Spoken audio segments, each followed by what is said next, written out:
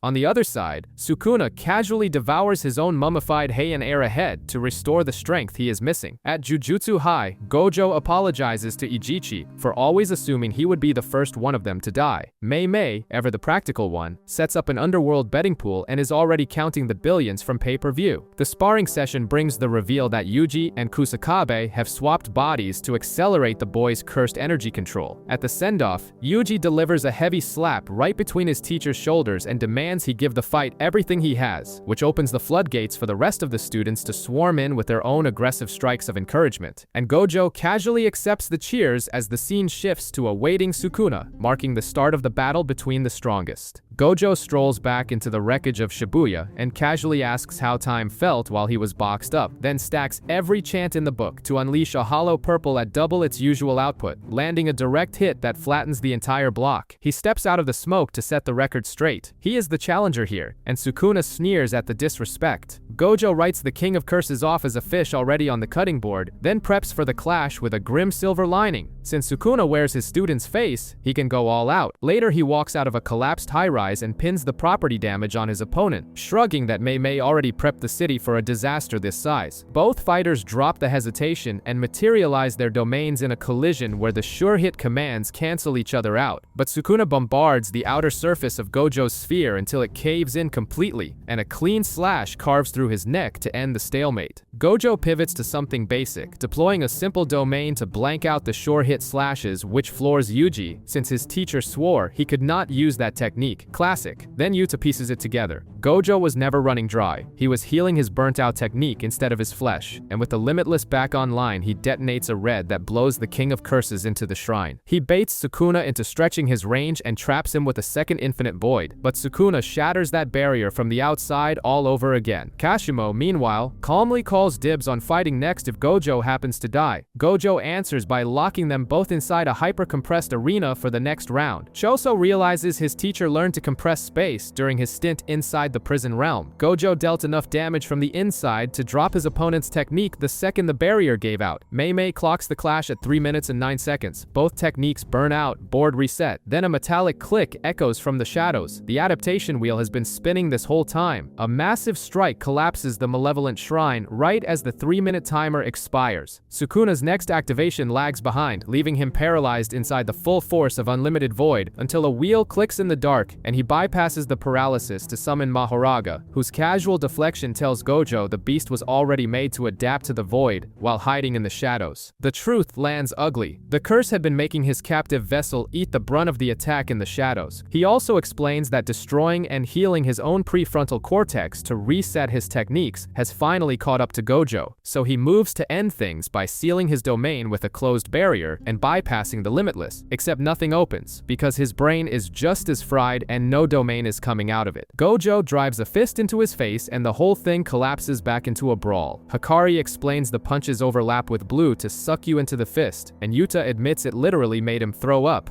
Gojo works out that every time Sukuna leans on domain amplification, the wheel turns black and the adaptation stalls. Yuji counts it out. 3 more turns and the Limitless is neutralized, so Gojo promises to kill him before that wheel ever finishes its rotation. A heavy strike catches Sukuna mid-retreat and clicks the wheel a 3rd time. Gojo flips his cursed energy and fires a point-blank reversal red, and the delayed red circles around to hit him from behind, launching him straight into a black flash. But before Gojo can capitalize, the fallen wheel completes its final rotation, and a fully adapted Mahoraga emerges from the shadows to slash him across the chest. Sukuna, of all people, is enjoying himself, relishing the rare thrill of fighting an equal, and Mahoraga erases the infinity so he can strike from the blind spot, which officially makes it 3-on-1, and just gets him mocked for needing an entourage, so Gojo starts charging his ultimate hollow technique to end the clash for good. Yuta decides he has seen enough and moves to jump in, and Kashimo tells him to stand down. The veterans point out Sukuna still has their whole roster to fight after this, so he is holding a trump card, forcing the group to accept that stepping in now would only ruin Gojo's match. The spectators panic when the monster adapts enough to copy its master's signature slash. The strike takes Gojo's right arm clean off, and the man just pushes forward without hesitation. 41 seconds later, the Chimera is scrap and the King of Curses is down a major asset. Gojo's output spikes so hard that Sukuna feels genuinely nervous for the first time in a millennium. So Sukuna reads the energy scale and calls it another reversal red incoming, except the shot is not aimed at them at all, and screams past toward the orb of blue left hovering in the sky. He walks out of the same blast, largely intact, since damage fueled by his own cursed energy hits him softer, leaving the allies to tally the villain's dead arsenal and officially declare Gojo the winner. Instead of a victory lap, Gojo wakes up in the afterlife to a casual greeting from his dead best friend, admitting he probably would not have won even without Megumi's 10 shadows in his opponent's hands. He threw everything he had into every strike just to make Sukuna understand the loneliness of unrivaled strength, regretting only that he never dragged out the full arsenal, while Geto admits he is jealous of an exit that's satisfying. Back in reality, the dust clears to reveal Gojo sliced completely in half. Sukuna explains he simply waited for the beast to develop a slash that targeted the very fabric of space itself, which rendered the impenetrable shield useless the second the world Gojo occupied was severed. The King of Curses praises his fallen challenger and promises to remember him forever, but there is no time to rest, because Kashimo drops into the war zone to claim his promised turn. Bura Ume smuggles in Kumatoki, a cursed tool forged from thousands of binding vows, and Sukuna catches it easy. Kashimo answers by rebuilding his flesh into raw electricity, body as weapon. Sukuna's reply is finishing his reincarnation and unpacking the original four-armed body. Four arms means chanting while still guarding, the trick that wiped out the Heian era's elite squads. Then he drops the same spatial slash that ended the strongest modern sorcerer minutes earlier. Yuji and Higuruma smash into the rubble, kicking off the next phase of the raid. Kenjaku is still monologuing to himself when Hazanoki strolls into the clearing and dryly notes that living for centuries clearly breeds the habit of talking to yourself. Hazanoki runs for it, so a flying curse takes his neck off and is healing with it. He collapses in the dirt while Kenjaku blithely lays out the plan. Slaughter every last player and force the merger with Tengen. Then something blasts his defense apart, and Fumihiko Takaba bursts out of the rubble to dramatically declare a citizen's arrest. Kenjaku is left completely stunned because that technique did not block his opening strike. It retroactively erased the damage. Takaba finishes his thought for him. The best upset is a nobody filler act, stealing the whole show with one massive laugh.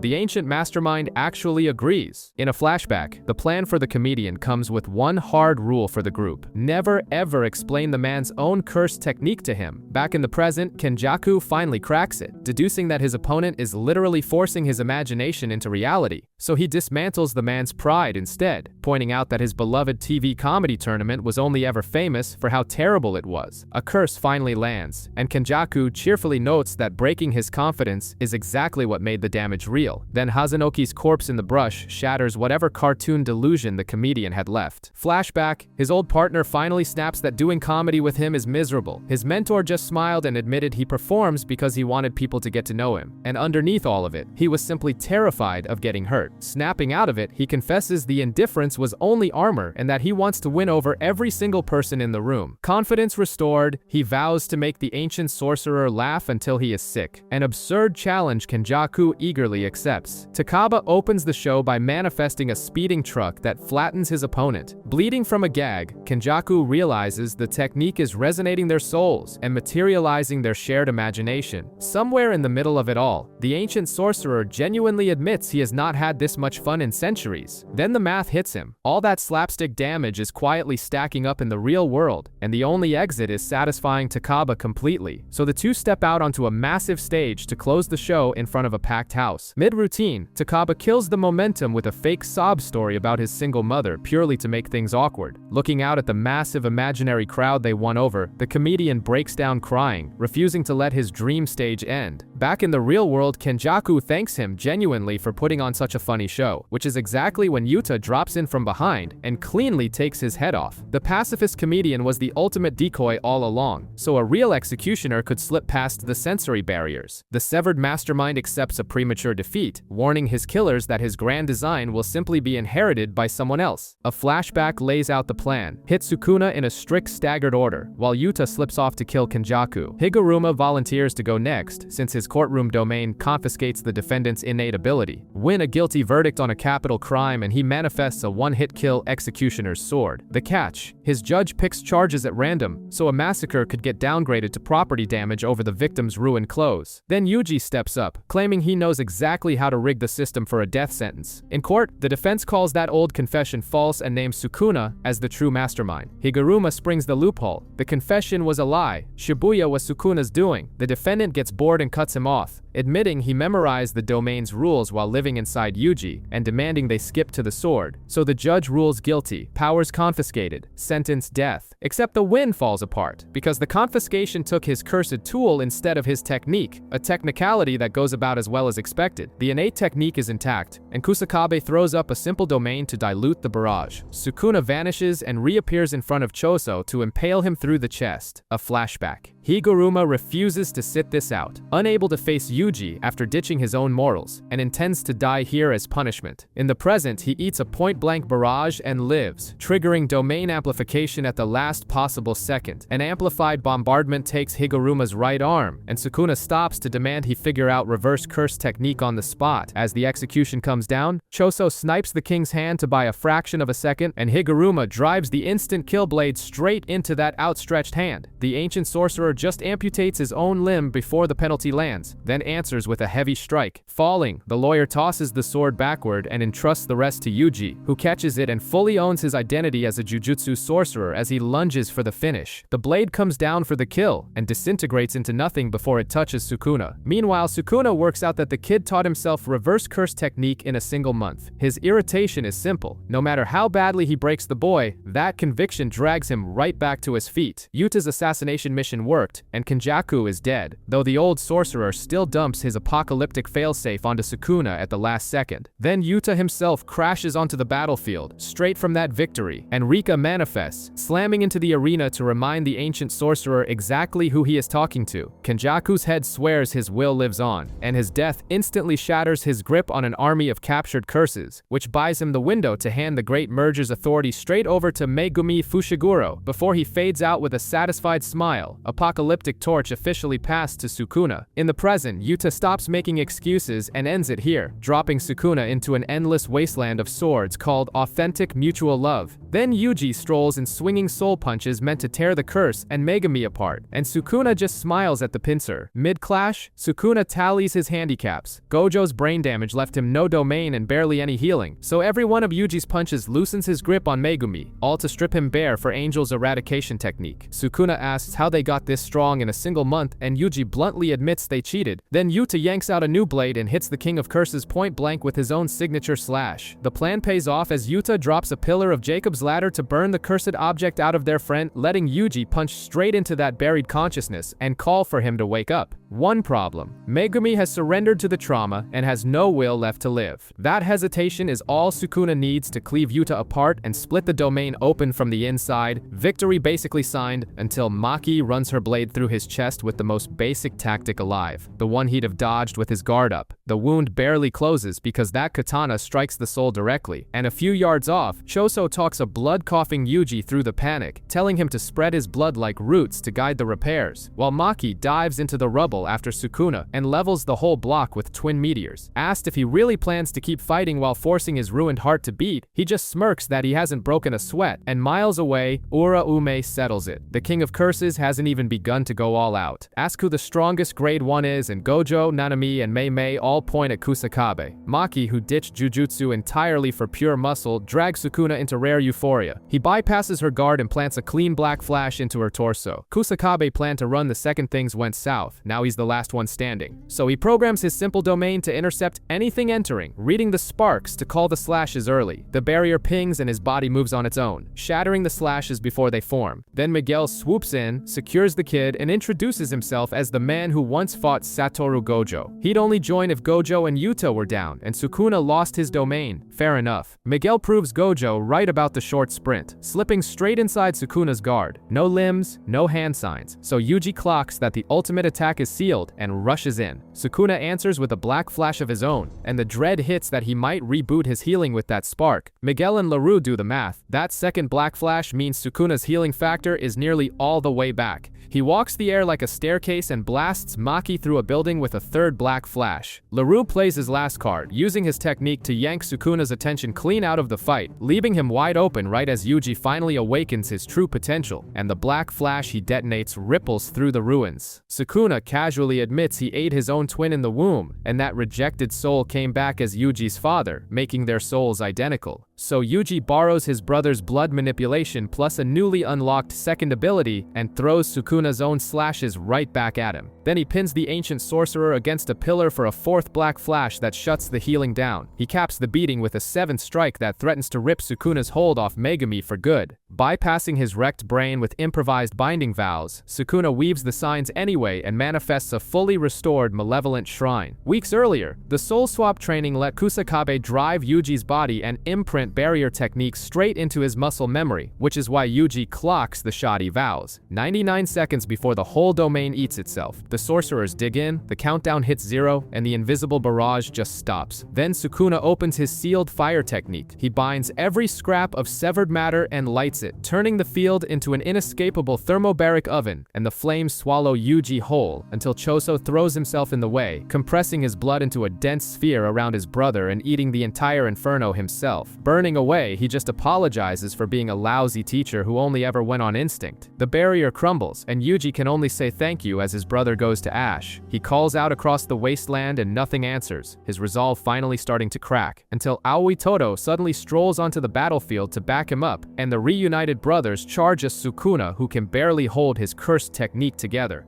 Todo replaced his severed hand with a percussion instrument of all things. The rattling metal turns his clap into a trigger he can pull 50 times a second. With the barrage already landing, Sukuna admits the most bothersome sorcerer alive showed up at the worst possible moment. Fully misdirected, Sukuna takes a black flash straight to the gut. Then he freezes mid-incantation, because the man he already killed is walking back onto the battlefield. It's Yuta piloting his dead teacher's body, and Sukuna just laughs at how far these kids are willing to go. Back in the planning room, if Satoru falls, Rika eats Kenjaku, copies the body hopping, and Yuta drives Gojo's corpse back into the fight. Mei Mei lays out the price. When the 5-minute copy window runs out, Yuta probably dies, or stays trapped inside his teacher's flesh forever. Yuta snaps that they all selfishly left Gojo to carry the monster thing alone, and he'll step into that role himself. When the moment finally comes, he apologizes, then drops his mind into the stitched-up corpse. Back in Shinjuku, he casts Unlimited Void the exact second Sukuna opens his own domain. Both domains fire, and Yuta instantly crushes his barrier into a hyper-condensed sphere to survive the slashes from outside. It buys exactly 3 minutes before the miniaturized thing shatters. But Gojo's limbs are longer than his own, and Yuta whiffs, learning the hard way that this technique is too sensitive to master on the fly. Sukuna rushes the setup and gets frozen solid by a planted voice recorder blasting Inumaki's cursed speech. Point blank hollow purple, straight into him. Before the second shot, Yuta collapses into the rubble. Kenjaku's technique burned out right on schedule. Yuji takes the lead and drives his slashes into the boundary between Sukuna's soul and Megumi's. Then Todo strikes his instrument for another swap and nothing happens. Perfect misdirection. Sukuna is wide open as Hana descends from the sky right above him. Maximum output Jacob's ladder, dropped from above to end the match for good. He winds up a lethal black flash to finish Angel off, and Yuji takes the whole thing with his own body. Except landing that black flash handed Sukuna his healing back, so he decides to play it safe. Right up until Yuji touches the ground and fires a dismantle tuned to his grip on Megumi's body. Missing stops mattering when Yuji uses Kusakabe's barrier fundamentals to yank the curse off the battlefield and into a bizarrely mundane train station, where he cheerfully challenges the bewildered King of Curses to a one-on-one inside his brand new domain. Sukuna demands answers. Yuji ignores him completely and plays tour guide, pointing out town statues nobody asked about. The act finally drops. Yuji refuses to forgive anyone who treats people as disposable tools, so he plainly loathes him. Sukuna understands perfectly and feels absolutely nothing, admitting he played along only to prove the boy's humanity means zero to him. Yuji offers the ultimatum anyway. Let Megumi go. Crawl back to your original vessel and live. Sukuna snaps, spits on the mercy, and vows to slaughter every person Yuji values right in front of him. Yuji accepts he cannot force his friend to keep fighting, an opening Sukuna takes with an anti-domain barrier, but the humiliation of being shown mercy lights a rage nobody has seen, and he vows to massacre everyone Yuji cares about. Then it clicks. Maharaga is gone, so the shadows tripping his footing have to be Megumi's soul fighting back. Cornered, he changes tactics and buys just enough room to cast a domain expansion of his own. Meanwhile, a single sealed finger sits hidden out there, the wild card nobody has played yet. Mid-beating, Sukuna notices Yuji is 2 fingers short and realizes Yuta copied the shrine off those, not the relic, which leaves the real final finger untouched in a secure facility, wide open to an ally striking from far away. That ally is Nobara, awake from her coma exactly in time to run the last phase of the plan. Her strike punches a shockwave into Sukuna's core, the second he tries to expand his domain, and while he is still stunned, Yuji drives a final black flash into his chest. Inside the domain, the kid decides he wants to try surviving for his friends, just one last time. Out in the real world, the strike severs the bond and ejects the sorcerer from the boy's flesh. Standing over the remains, Yuji tells him they are the exact same. Neither chose the hand they were dealt.